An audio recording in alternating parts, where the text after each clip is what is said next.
Halo, perkenalkan saya Denny Diurandaka. Saya berprofesi sebagai apoteker ahli pertama dan saya bekerja pada unit klinik BPSDM Kementerian Dalam Negeri.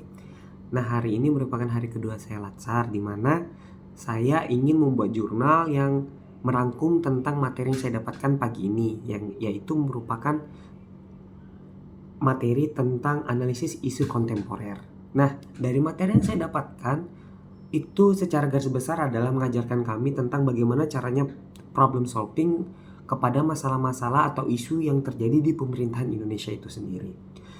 Kita bisa melihat bahwa dari materi yang diajarkan itu menggunakan metode fishbone, yang mana dia cara identifikasi masalahnya dibagi menjadi dua tahap. Yang pertama tahapan APKK dan yang kedua adalah tahapan USG.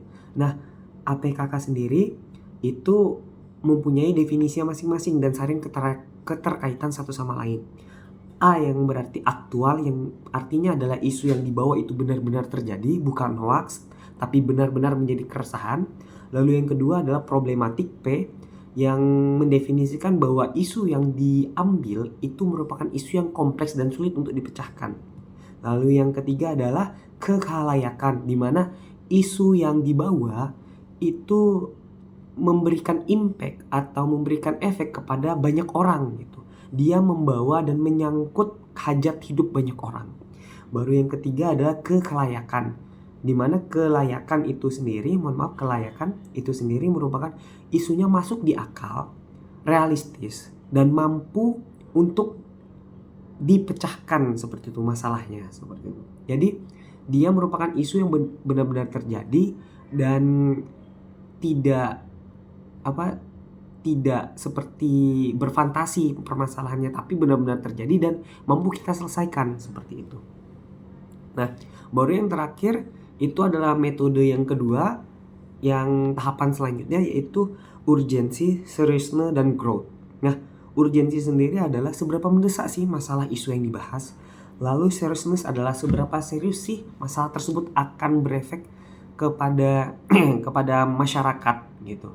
Dan yang terakhir adalah seberapa besar potensi masalah tersebut akan berkembang. Nah, setelah definisi tersebut dan tahapan-tahapan dalam definitif permasalahan telah dilaksanakan, maka baru kita bisa lanjut ke tahap selanjutnya, yaitu pemberian solusi atau pemecahan masalah yang terjadi. Nah, contohnya saja seperti ini. Sekarang kita pasti tahu lah, ada isu yang cukup hangat, yaitu krisis lapangan kerja gitu, akibat boomingnya bonus demografi kita. Bonus demografi sendiri adalah saat dimana banyaknya kalangan muda, kalangan dewasa yang mempunyai umur produktif. Itu adalah bonus demografi gitu. Jadi jika suatu negara mampu mengolah SDM-nya dengan baik, maka bonus demografi tersebut akan memacu dan meningkatkan pertumbuhan ekonomi. Namun jika suatu negara tidak mampu mengeksekusi atau memberikan lapangan kerja yang layak dan baik, maka bonus demografi tersebut akan memberatkan dan memberikan beban ekonomi yang sangat besar bagi negara yang memiliki bonus demografi.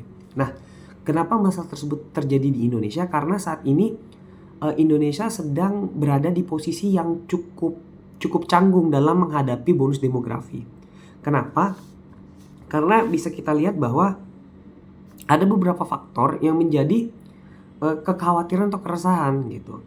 Contohnya saja bisa dilihat bahwa 67% pengangguran merupakan dari Gen Z. Nah, Gen Z itu sendiri adalah kalangan generasi yang masuk di dalam bonus demografi. Nah, jika kita bisa melihat APKK-nya sendiri adalah aktual, itu benar-benar terjadi dan menjadi keresahan saat ini. Lalu problematik, masalahnya kompleks karena itu harus dipecah. Kenapa alasannya itu bisa terjadi, itu tidak bisa kita simpulkan hanya karena generasi sekarang malas kerja. Tidak bisa, karena itu kompleks seperti itu. Baru yang kedua, kekhalayakan. Masalah ini itu membawa dampak yang sangat besar bagi masyarakat secara luas seperti itu. Baru yang keempat, kelayakan, yang dimana bahwa masalah yang dimunculkan itu bisa dipecahkan dan realistis seperti itu. Nah, kita bisa melihat bahwa semua faktor dari APKK itu terpenuhi semua seperti itu, sehingga bisa untuk masuk di dalam analisis isu kontemporer. Nah, setelah melalui tahapan yang pertama APKK, kita lalu lanjut ke tahapan urgensi, seriousness, dan growth. Kenapa sih urgensinya? Apa sih urgensinya isu tersebut harus dipecahkan?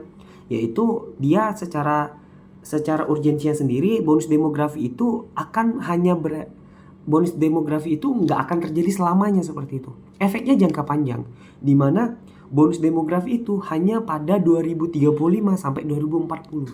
Jadi jika pemerintah tidak mampu memberikan solusi yang tepat atau lapangan kerja yang luas untuk bonus demografi, maka setelah tahun 2040 akan terjadi lonjakan pengangguran yang sangat besar karena sudah masuk ke usia yang tidak produktif lagi gitu. Karena sudah masuk usia menua gitu. Di mana usia menua tersebut akan pastinya menjadi beban ekonomi baru bagi pemerintahan gitu. Nah, lalu selanjutnya terjadi kesenjangan keahlian yang cukup sangat signifikan akibat perkembangan AI yang begitu luas seperti itu. Karena saking mengerikannya perkembangan AI, jika dalam waktu 6 bulan pemerintah kita tidak mampu untuk memberikan solusi, maka ilmu-ilmu yang ada itu menjadi usang karena akan tergantikan oleh AI. Karena memang AI itu sangat memangkas waktu dan sangat membantu pekerjaan dari industri-industri yang ada. Tapi efek negatifnya adalah banyak lini-lini pekerjaan yang tergantikan akibat AI itu, seperti itu. Nah, baru kita bisa melihat di dalam urgensi tersebut, kita bisa melihat bahwa kita berpacu kepada waktu, sehingga syarat urgensi itu sangat terpenuhi. Kita ada range-nya di mana 2040 dampaknya seperti ini loh. Dampaknya akan ada lonjakan masyarakat yang menua namun tidak mendapatkan hidup yang layak gitu, gaji yang layak gitu, karena mereka karena pemerintah belum mampu mengolah sumber daya dari bonus demografi tersebut. Nah, baru kita akan berlanjut kepada di dalam seriousness atau dalam seriousness, yaitu seberapa penting atau seberapa berbahayanya sih permasalahan krisis lapangan kerja ini. Nah, jika kita melihat dengan laju turunnya jika kita melihat dengan laju meningkatnya pengangguran yang ada, apalagi itu berdampak kepada bonus demografi, kita bisa melihat bahwa tidak akan adanya perkembangan pada kelas menengah, di mana kelas menengah akan menurun peningkatannya, karena kita tahu sendiri bahwa masyarakat kita sendiri susah mendapatkan hidup yang layak, susah mendapatkan pekerjaan yang layak gitu. Nah, dengan sulitnya mendapat pekerjaan yang layak, pasti ekonomi mereka sulit untuk melanjutkan ke tahap kelas menengah seperti itu. Pertumbuhan ekonomi pasti akan menurun dan konsumtif publik akan menurun juga secara tidak langsung. Dengan konsumsi publik yang menurun, alur kas atau alur pergerakan ekonomi Indonesia akan tertahan, bahkan akan turun seperti itu. Dan akibat turun tersebut akan berpengaruh lagi dengan peningkatan masyarakat miskin seperti itu. Nah, baru kita bisa melihat bahwa dengan menurunnya kelayakan hidup dari masyarakat secara luas, maka akan terjadinya beban besar kepada asuransi kesehatan yang berjalan terus-menerus seperti itu, karena akan semakin sedikit rakyat yang mampu untuk mendapatkan asuransi seperti itu, karena mereka untuk makan aja susah seperti itu, untuk mendapatkan rezeki yang layak aja susah akibat tidak adanya lapangan kerja, akibat sulitnya mendapatkan pekerjaan yang layak gitu, karena terlalu banyak